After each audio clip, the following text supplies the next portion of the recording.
Okay, welcome back, Nick Lenz Doctor Who Reviews, episode number 7. Yep, 7. Now with this one, another Patrick Troughton story. I do have one other one after this one, don't worry.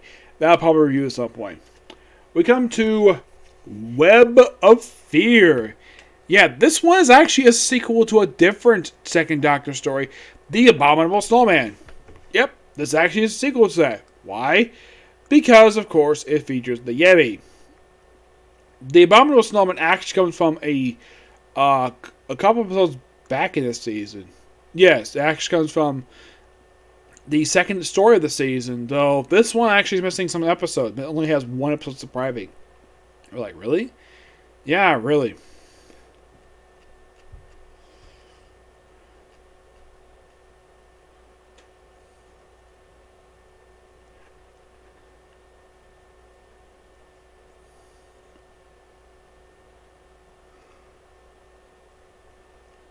Yeah. I'll probably review this one at some point, but in the case of this one. Now, this one itself came out in 1968. This actually comes from, I believe it's actually, yeah, it's a Pentland. It's a third to last story from season 5 of the show. And as for the Doctor himself, let's see, 7, 8, 9, 10. Yeah, this is only his 11th story. Yep. Only his 11 stories. 11th story overall. Yep. Now, this one is a quite really good one. Now, why did I get this one? Now, unlike the last one I got bought from Walmart, this one didn't. This one I bought from Walmart, believe it or not, on the actual website. Now, this one is... I got this purely for 3 reasons. Number 1, it's one of my personal favorites. Number 2, it's really good. And number 3, it's the first appearance of Brigadier Alistair Gordon Lethbridge Stewart. And here's something strange though. Unlike with this one, which had the missing episode animated, this one didn't. Now for a long time, a lot of this story was incomplete. This one is mostly complete. Yes, I do say mostly. Yes. For a long time, it was just basically like just episode 1 was basically the only one still around for this one. Yep, just the first episode. And then all of a sudden, about, get this, 8 years ago, they found most of the rest of the story in Nigeria. Yes, basically episodes 2, 4 through 6. Okay, so now we have most of the story. Pretty cool. I like that. Now with this one's interesting though. This is one of those rare ones where it actually picks up where the previous story left off. What was the previous story for this one? Enemy of the World, where Salazar fell into the time corridor. Excuse me, yeah, Salazar himself, in case you know who this character is, he was dictator of Mexico. And he's just spitting him as the Doctor at this point, Patrick Troughton. The reason why, because they both played the same guy. Yep. Now, in the case of this one, now, if you're curious though, does Salazar himself, does he actually return to Doctor Who? You might think, oh, he's out of time corridor, he won't be seen again.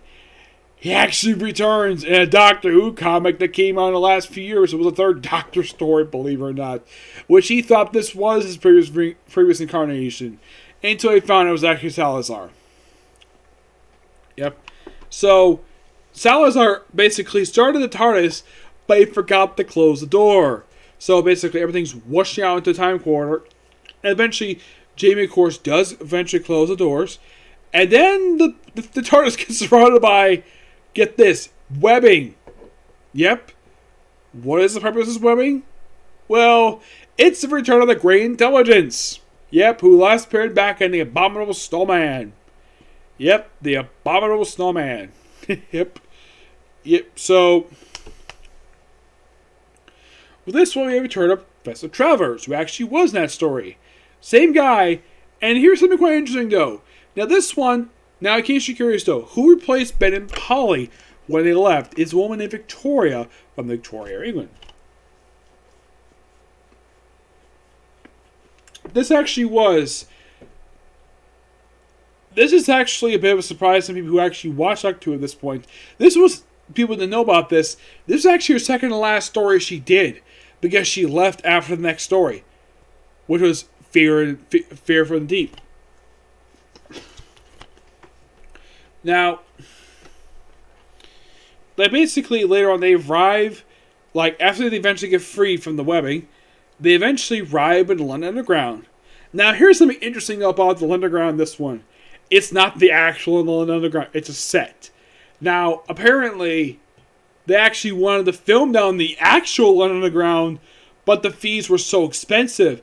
And then after apparently somebody from whoever worked for the British subway line, like, hey, this was exactly like our set. They filmed that without authorization. They sued them for it because the set looks so much like it.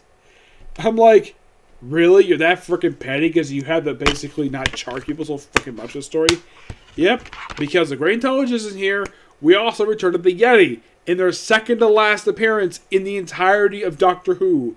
Because after the story, you only see one pop up in the 5 Doctors. Now, here's something I should point out though about the Yeti. They are simply put like giant robotic teddy bears. Yes, the Yeti are freaking robots controlled by a spear. And you might find this quite strange. These creatures actually roar. What the roar is so silly. Get this. The roar is a flushing toilet sound running backwards. That is seriously what the sound is of the Yeti. A flushing toilet. I'm like, seriously, that was so freaking cheap and it's hilarious. I mean, why the heck would they use a sound of a flushing toilet as a monster's roar? I mean, if you think that's silly, Godzilla's signature roar, get this, is somebody rubbing the strings of a violin with a leather glove. That is the roar of Godzilla. And people think this is silly. Godzilla's roar is a lot sillier. So, they get to the underground, and there's this webbing all around. The webbing is actually something new. The Great Intelligence didn't have this in his original story when they were in Tibet. Yeah, that story is frequently referenced here. Yeah, and this is only just, like, in this particular season. I mean, it only had been, like, at the time this aired, it only had been, like, 3 stories since the last of the Great Intelligence actually appeared. Yep. Though, this is basically referred to as the Base Under Siege story. Excuse me, because wherever Doctor went, he gets the place he is at is frequently under attack. That was the theme for Season 5, Base Under Siege. So, the webbing is all around London, and they explain this in Episode 3. Which, by the way, Episode 3 is still lost. Yep, and in case you're like, okay, it's lost, but how are we able to watch it? Through stills and voiceover work. Which, how this is basically done is apparently fans at the time recorded this stuff. Yes, they recorded this with an old 60s tape recorder, and they recorded like a lot of these episodes that were lost. So, and this is all based upon pictures from this period of time. So, that's how they got the stills for this one. But I personally didn't mind it at all. No, not really. Though in Episode 3, it's the first appearance of the Brigadier. Now, the meeting of the Doctor and Brigadier is handled off-screen. Like, you watch, like, wait, when the heck did these two first meet? Now, in the novelization of this particular one, they actually show the meeting of these two, which took place prior to them basically teaming with each other. That's one thing I like about the novelization of this story, is it actually expands upon stuff that this one basically did. Plus, there's an ending to this thing. It's actually a little different than this one. Yep. So, and you see people who actually, the military, is actually a military outpost here, and it's commanded by Captain Knight, which, here's something you might find interesting, though. The actor playing Captain was not the original choice to play the character. The guy who, later on, who actually played the Brigadier, he was originally chosen to play this character. And he, of course, Leopard Stewart is actually current at this point. The guy who originally slated to be Lethbridge Stewart dropped out, but they decided to keep. They probably liked Lethbridge. They probably liked Nicholas Courtney so much they made him a colonel, basically promoting him. And Cap Knight got basically cast as somebody else. So, also the Doctor's actually absent for a lot of the story. Well, there's a reason for that because the actor, from what I've heard, had to take a vacation for a week due to the fact he was exhausted after Enemy of the World playing two characters. Played both the Doctor and Salazar in the same episode. So, yes, he did display a lot of his acting chops, basically, for Enemy of the World, but he had to take a break and relax himself. So, basically, he missed, most of episode 1. He's there for the beginning, and then he's gone for most of it. They explained off screen he would just simply wander on the Underground before they eventually found him. And then, of course, Professor Travers is here, and he basically is here with a Yeti. Yes. Now, of course, they note later by the Doctor, these Yeti look a little different than they last appeared, which I'll have to take a look at the album. It's been a while since I looked at it. So, apparently, this whole thing of the Great Intelligence of London, this took place over the course of a few weeks. Yes, in a period of a few weeks, the Great Intelligence caused London to be abandoned and, completely evacuated by the British government. Which, okay, that's interesting. Also, you might find this quite strange. Now, when Travers first meets the Doctor, of course, they mentioned that the Tibet adventure took place in 1935. Of course, he says, oh yeah, it was 30 years ago, and then he said it was 40 years ago. I think that it actually takes place 31 years after the events of the original, because the Bible Song apparently took place in 1935, and, excuse me, in my opinion about this one, because I said modern day in the 60s, because of the clothing, I think this one did take place in 1966, obviously. And Travers himself was played by the same guy who played him in the previous one, and of course, what I heard also, the actress played Victoria, almost had to hold back basically laughing at the fact seeing her own father. Because here's the thing, the actor played Travers and the actress who played Victoria are actual father and daughter. And these two get a lot of screen time together compared to the character's actual daughter. And who looks a lot like the actress who played Susan Foreman. Yes. Now, who plays Anne Travers? Let's see. Who plays Anne Travers? Anne Travers is by Tina Packer. Yeah, there's not much information about her. But Travers is played by Jack Walting. He since passed away. He passed away 20 years ago. But I believe the actress who played Victoria is still alive. Yes, she's still alive, and she's 69. Really? 69? Yep, she's 69. Look at a picture right now. I know Fraser Hines is still alive. Yeah, he's still very much alive, but he's 76. Yeah. But Troughton? Yeah, he's no longer alive. I think he passed away in the 80s. Yeah, it was the 80s he passed away. Mm-hmm.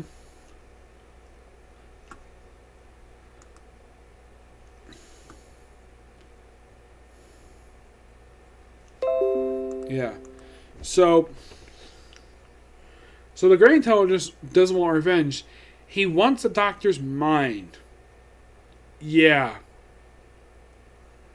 That's simply the reason for it. So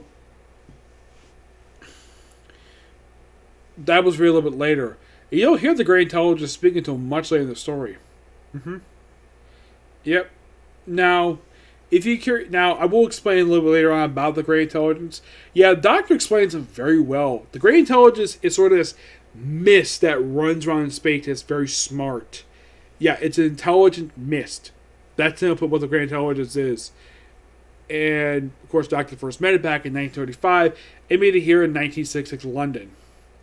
Which, there's an Easter egg for this in the following, in another story featuring that, which I'll get to that. So, by the way, in case you're curious still, this is roughly 6 episodes. Yeah, 6 episodes.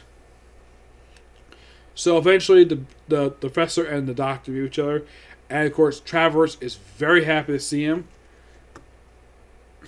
Yep.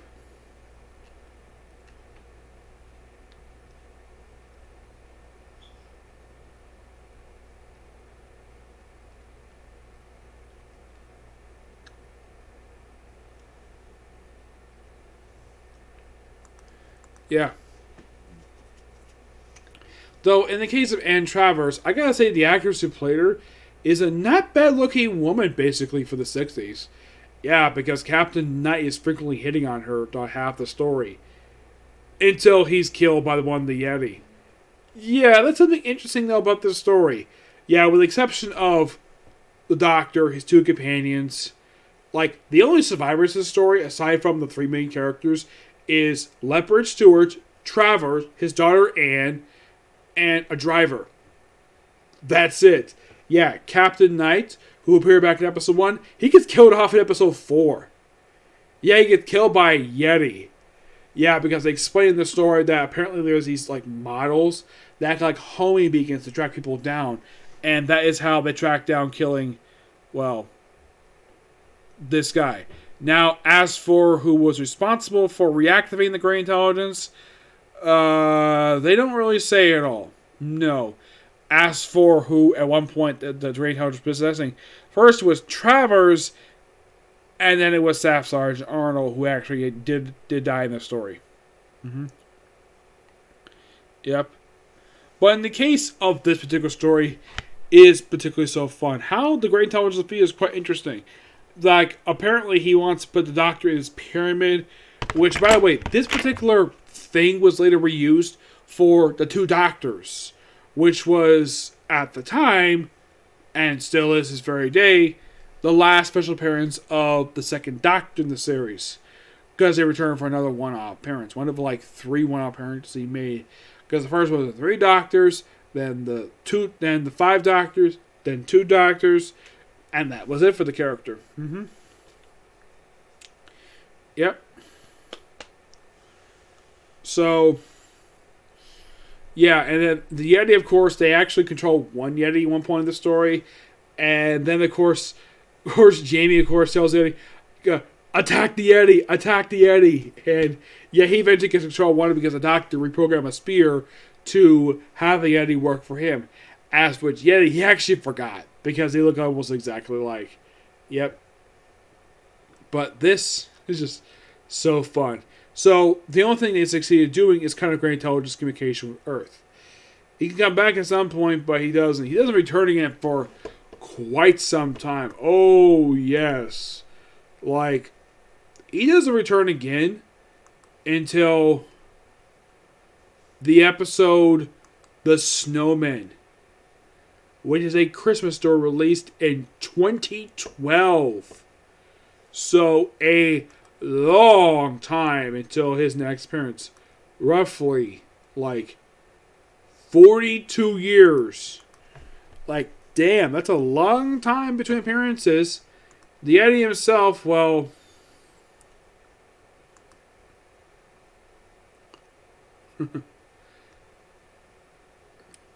well, they appear in the story called Downton, which, no, I have not watched this yet. Though, this is not, well, they don't say if this is canon or not. It's just something we posted in the 90s. Yeah, but that was technically the last time we saw the Yeti appear. Mm-hmm. But in the actual main series, it was in 5 Doctors. Yep, that was, simply put, the last time they physically appeared in the main series.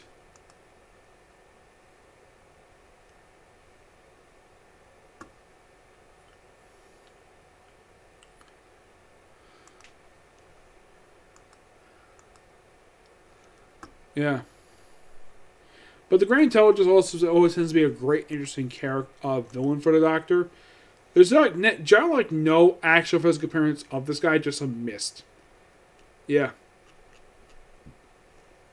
His last special appearance in this series was back in The Name of the Doctor, which was the final story of,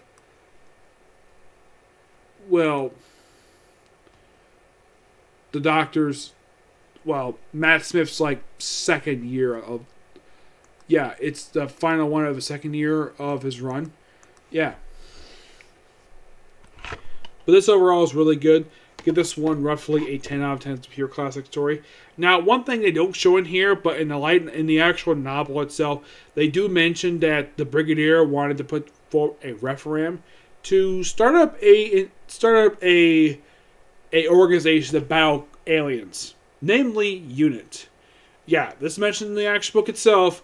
In the actual, if you watch the actual product, he does mention that at all. He just basically says, "Oh yeah, we need to go chat Professor Travers to deal with the aftermath of this." That's simply what he does. Because next time we see him is in the episode "The Invasion," which I'll talk about that in another episode of this one. Yep. But yeah, that's particularly it for this particular review. Stay tuned if I get a chance to do it. I'll probably get a chance to do a review for Shaman King. Okay? Big video. Bye.